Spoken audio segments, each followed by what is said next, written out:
Joined live in studio by sophomore Justin Schwartz of the men's cross country team and track and field, a distance runner for both. But Justin, you started off your career as a hockey player with your young days, something that you described as your thing. And then COVID came around. You said that something was just off. What exactly happened that made you stop wanting to play hockey? Yeah, I think it was over the pandemic, like just not being able to play, and it kind of made me lose my love for it a little bit. And that's where I kind of started running, actually. Like, I'd go for runs, like 1-2 mile run, like every other day. Then when I stepped on the ice in like August, I was like, I don't really enjoy this anymore. We didn't really have a season. And then April, I was like, you know what? It's really not for me.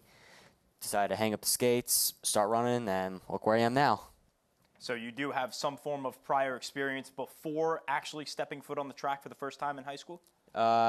I wouldn't really say it's much experience, but it was a little bit. I mean, just trying to stay active during COVID, not being able to play hockey. Didn't want to just sit in the house and be lazy, you know. So then you decided in August you've had enough of hockey and you wanted to start track. You switched directly into it. You won your first high school meet. Did you know you had that talent coming in? I know you said that you had a little bit of experience running a couple of miles, but did you know your talent was there on the track? Well, it was actually April that I quit hockey, and I didn't really win that first ever meet. I won my heat. I ran like, I think, 2:30, 800, which to me at that time I thought was really fast. And I didn't really think I had that much speed, but to me, I shocked myself. I thought I was going to come in last, and I was like, hey, that wasn't that bad. Then next thing you know, a week later, I run the mile. I think I ran like 5:20, and I was like, wow, that's pretty good. And the rest is history from there, really. Well, pretty good for sure. You set some school records. You had the fastest time at your high school. You also had a couple of records since the 1980s that were broken. Tell me about your high school career overall, and did you feel like you were at any form of a disadvantage, especially coming into a D1 college to run? Well, my high school career, I'd say a lot of ups and downs. I didn't really start setting those like records till my senior year when I won the city championship. That was last time a runner from my high school did that was in, I want to say, 85. It was actually my teammate's dad who did it. Oh, wow. So, yeah, he was there to witness it. It was pretty fun.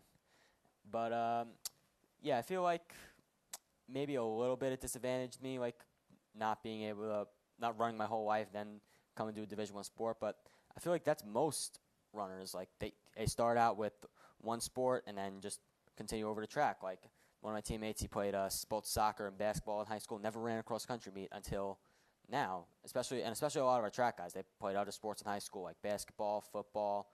So I think track is one of those sports where you find it through playing one sport, and that's kind of my journey, and that's most other runners' journeys too. You had a pretty similar journey to these other runners. You a little bit different because you started off on the ice and then went to the track. But something else about you, you're an avid member of the sports communication department here at Marist. Does your athletic background with both hockey and track, does that translate at all into what you do here for SportsCom? Yeah, you know, I've always been a pretty athletic kid. My parents signed me up for like pretty much every sport when I was little.